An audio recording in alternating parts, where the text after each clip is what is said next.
Hello friends, welcome to the new episode of my channel. আমি Prince এবং এই ভিডিওতে কথা বলবো একটা লেটেস্ট আপডেট নিয়ে, যেটা জানা গেছে একটা নামী পত্রিকার তরফ থেকে, এই সময়ের তরফ থেকে কালকে একটা আর্টিকেল বেরিয়েছে।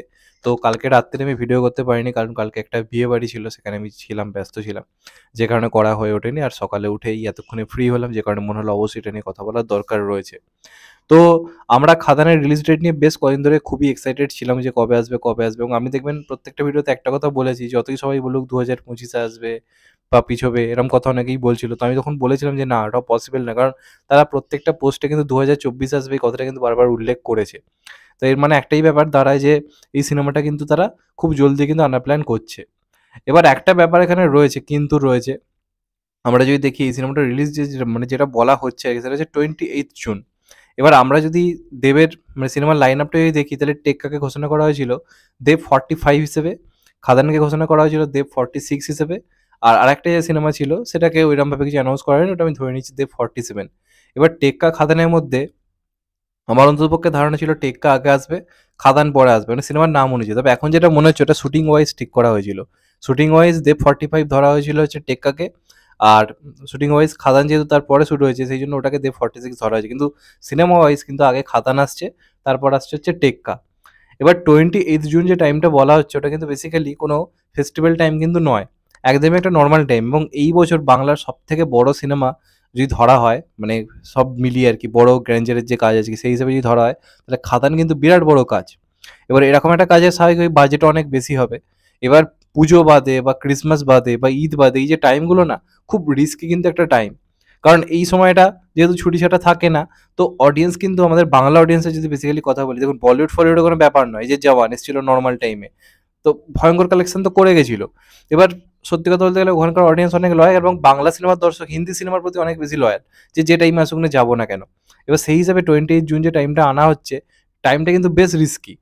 মানে এই সেন্সে বলছি যে এটা কোনো ছুটির সময় কিন্তু নয়। এটা একটা ফ্যাক্ট। আমরা দেখেছি যখন মানুষ এসেছিল, মানে আমরা যদি দেখি মানুষ হিট ঘোষণা করা হয়েছে সবই ঠিক আছে, কিন্তু মানুষ আর বেটার কালেকশন কিন্তু ডিজার্ভ করে। কিন্তু সেটা চাপে পড়েছিল, তার পেছনে একটা বড় কারণ যেটা ছিল, সেটা হচ্ছে ওটা কোনো ছুটির টাইম কিন্তু ছিল না, এবং পরেই অ্যানিমেল ছিল। তো সেই কারণে কিন্তু মানুষ সেই সময় খুব বড়সড় কিন্তু মার খেয়ে গেছিল, এটা আমরা সবাই দেখেছিলাম। তো তারপরও দেবের এই যে রিস্ক যেটা নিচ্ছে 28 জুন যে টাইমটা, মানে অফিসিয়াল ভাবে বলা হয়নি, মানে এই সময়ের মধ্যে একটা বড় পেপার থেকে বলা হচ্ছে, তো সেই দিক দিয়ে বিচার করে যদি আমি বলি, টাইমটা কিন্তু অবশ্যই খুব রিস্ক একটা টাইম কিন্তু অবভিয়াসলি, কারণ এই টাইমে রিসেন্ট টাইমে বাংলা কিন্তু সিনেমা ভালো চলছে না। আমরা যদি বেশ কয়েক বছর ধরে যদি জুন জুলাই মে এই যে টাইমগুলো দেখেন, এই টাইমগুলো কিন্তু বাংলা সিনেমা চলে না। সেই দিক দিয়ে বিচার করলে এই সিদ্ধান্তটা কিন্তু অবশ্যই রিস্কি। কিন্তু কয়েনের যদি আমি অপর পিঠি নিয়ে কথা বলি, তাহলে এই সিদ্ধান্তটাকে কিন্তু সাধুবাদ জানাতে হয়। কারণ আমি বারবার একটা কথা বলে এসেছি যে জিৎ দেবকে নিয়ে যে এত সবাই বড় বড় ইন্টেলেকচুয়াল যারা অভিনেতা বা তার যারা ফ্যান্স যারা সিনেমার সঙ্গে খেললি করে, দেবদেব আর জিৎকে দেখবেন, এরাই কিন্তু নন ফেস্টিভ্যালে কিন্তু সিনেমা রিলিজ করার কিন্তু সাহস দেখায়। বড় বড় প্রোডাকশন হাউসগুলো যারা এতদিন ধরে কাজ করছে, যারা সিনেমা হিট হচ্ছে, তারা কিন্তু ওই ছুটি ছাটার সময় বাদে কিন্তু সিনেমা আনতে ভয় পাচ্ছে। সেখানে দেখুন আমাদের জিৎদা ঈদ ছেড়ে দিয়ে আনছে 10ই মের টাইমে বুম, মানে বেসিক্যালি বুমেরাং আনছে, যেটা আবার কালকির সঙ্গে পুরোপুরি ডাইরেক্ট ক্লাসে আসবে যদি কালকে ওই টাইমে আসে। তো সেই হিসেবে সেটা একটা বিরাট বড় একটা সিদ্ধান্ত। এবং জুনের এই যে টাইমটা 28 জুন, ওই টাইমটা কিন্তু পুরোপুরি একটা নন ফেস্টিভ্যাল টাইম, সেই সময় দেবদা আসছে।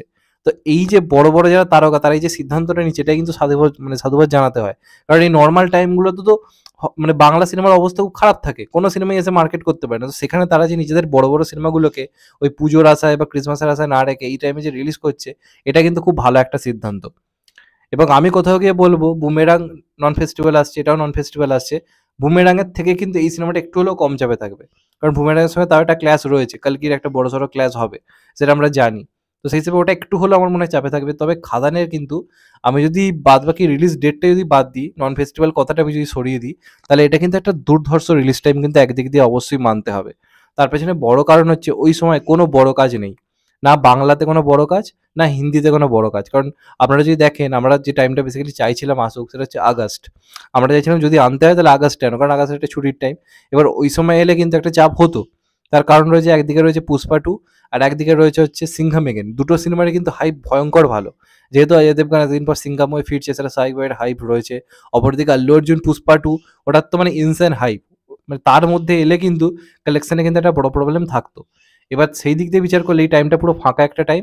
এবং মোটামুটি ওই জুন জুলাই আগস্ট অব্দি কিন্তু যতক্ষণ না কোনো বড় সিনেমা রিলিজ করছে, পুরো টাইমটা কিন্তু পুরো যে উইন্ডোটা পুরোটা কিন্তু ওই বড় উইন্ডোটা কিন্তু পাবে কিন্তু খাদান। এটা একটা ফ্যাক্ট। আর আমরা যদি ভেবে দেখেন, বহুদিন মেইনস্ট্রিম কমার্শিয়াল সিনেমা কিন্তু ছুটির টাইমে রিলিজ করছে না।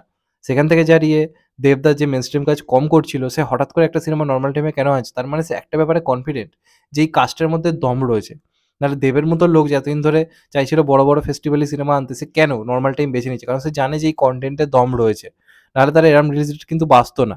দেবদা নিজের কনটেন্টটা নিয়ে এতটাই এক্সাইটেড যে দেবদা নন ফেস্টিভ্যাল হলে দেবদার মন বলছে যে কোনো প্রবলেম নেই, চলো নিয়ে আসো, ভালো চলবে। কারণ সে জানে যে এই কনটেন্টের মধ্যে কিছু একটা রয়েছে। এবং এর আগে কিন্তু নরমাল টাইমে কিন্তু বাংলা সিনেমা এককালে চলতো।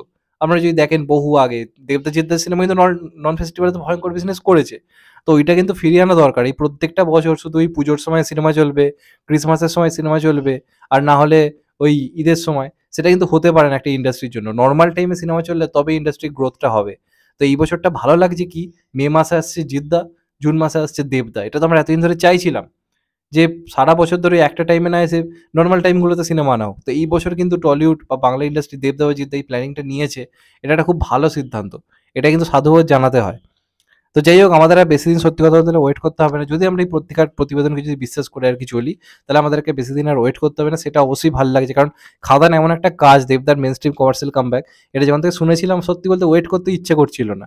তো সেখান থেকে তার এই যে রিলিজ ডেটটা, এটা মনে একটা শান্তি যে না ভাই আর বেশি দিন ওয়েট করতে হবে না। তবে মোটামুটি আমরা যদি দেখি শুটিং সবেমাত্র হচ্ছে। ফার্স্ট শিডিউল শুটিংটা হয়ে গেছে। তো সেকেন্ড শিডিউল চলছে। তো এত তাড়াতাড়ি করে 28 জুনে আনা কতটা পসিবল হবে? কারণ তারা হয়তো একটা টেন্টেটিভ রিলিজ ডেট হয়তো ভাবছে যে হ্যাঁ, এই টাইমে আনা যেতে পারে।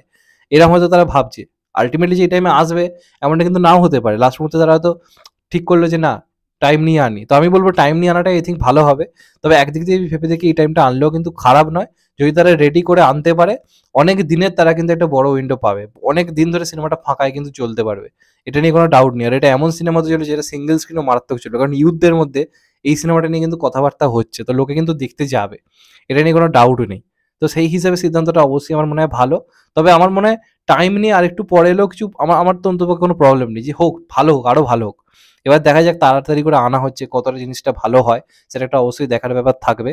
তবে দেখা যাক ফাইনালি হয়। দেবদা মেইনস্ট্রিম কমার্শিয়াল কাজ করছে মানে এই কাজটার মধ্যে কিছু একটা রয়েছে, এবং সেটা যখন নন ফেস্টিভ্যালে দেবদা বলছে আনবো, তার মানে বুঝতে হবে যে না, এই কাজটায় ভাই দম আছে। মানুষ তো তখনই এতটা কনফিডেন্স থাকে যখন তার নিজের কাজের প্রতি কনফিডেন্স থাকে যে না, এটা নরমাল টাইমেও চলবে। তার মানে একটা জিনিস ভেবে রাখো যে মানে খাদান কিছু একটা হতে চলেছে। এ নিয়ে কোনো ডাউট নেই। এবং অনেকদিন পর বাংলা ইন্ডাস্ট্রি মানে জেগে উঠেছে জাস্ট। মানে জাস্ট জেগে উঠেছে। এপ্রিলে আসবে মির্জা, মে মাসে আসবে বুমেরাং, আবার খাদান আসবে জুনে। তো যদি এইটা থাকে, এটা বাংলা ইন্ডাস্ট্রির জন্য একটা কিন্তু ভালো দিক। কমার্শিয়াল জোনটা মানে ফিরছে কিন্তু আস্তে, আস্তে। এটা আমরা বহু আগে দেখেছি। একসময় বাংলা ইন্ডাস্ট্রিতে প্রত্যেক মাসে একটা করে মেইনস্ট্রিম কমার্শিয়াল কাজ আসছে। সেটা কিন্তু কোথাও গিয়ে হচ্ছে। আমরা এই ঠান্ডা মাথায় ভেবে দেখি। তো দেখা যাক ফাইনালি কি হয়। আমি বেশ এক্সাইটেড রয়েছি খাদান নিয়ে, এবং আশা করছি কিছু একটা হবে। তোমাদের এটা নিয়ে কি মতামত? এই রিলিজ ডেটটা নিয়ে অবশ্যই কমেন্ট করে জানাও। চ্যানেলটা নতুন হলে চ্যানেলটাকে সাবস্ক্রাইব করে দিও, and get the bell icon. ভালো থেকো সবাই, টেক কেয়ার, নমস্কার। আবার দেখা হবে। এখন তো ভাই সবাই ভালো থেকো, সুস্থ থেকো, নমস্কার, টেক কেয়ার, আবার দেখা হবে।